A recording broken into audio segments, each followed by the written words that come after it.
All right, a lot of people in Massachusetts lease the solar panels on their roofs. It's a great way to avoid the big upfront cost of going green. But what happens when your solar company suddenly goes out of business?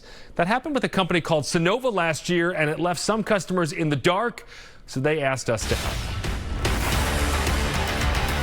4 times they told me they were coming out.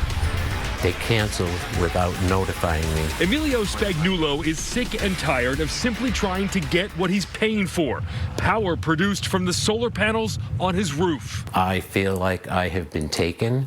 They have not followed through with anything they told me that they were going to do. In 2023, he leased his solar panel system from Sunnova, entering a 25-year agreement for $329 a month. He says most months of the year, his electric bill is zero. That's a pretty big payment.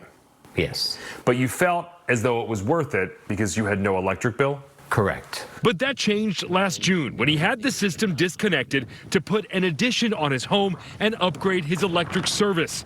The same month, Sunnova filed for bankruptcy, and the company was sold a few weeks later. These wires, they're supposed to come in through here. Construction wrapped at Emilio's home in August, but he hasn't been able to get Sunnova, or the company that took charge of its operations, SunStrong, to reconnect his panels. His electric bill skyrocketed, and all the while, for 6 months, SunStrong was still charging him hundreds of dollars each month.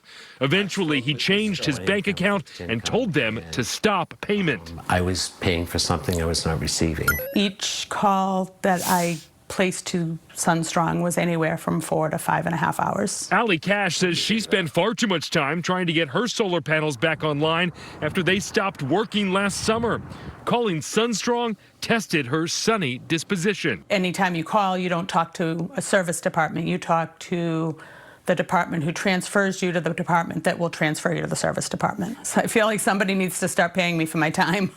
She only learned her system was down after she received several electric bills in a row during the time of year when her system should be producing the most power and her electric bill is typically zero. When they tell me that they can see it's not working, I don't understand why they wouldn't have reached out to begin with, or why there wasn't some sort of catch that as a customer I had to realize it, a few months into the problem. She pays $228 a month for solar panels that haven't worked in half a year and has also been paying electric bills she wouldn't have received if her system was working. In the Sunnova lease is a clause that says a customer, quote, will not be charged for the system being offline due to Sunnova's fault. But neither Allie nor Emilio were offered any credits for the time their systems were down. They also think SunStrong, which added thousands of new customers from Sunnova, needs a stronger maintenance response. And there's been no follow-up from the company at all, knowing that I've been through all of this. All right, so Allie's system is now back up and running, but not Emilio's. After I contacted SunStrong, they sent a technician to his home, but they could not get it back online without additional equipment. And a follow-up visit that was supposed to happen yesterday did not occur as scheduled.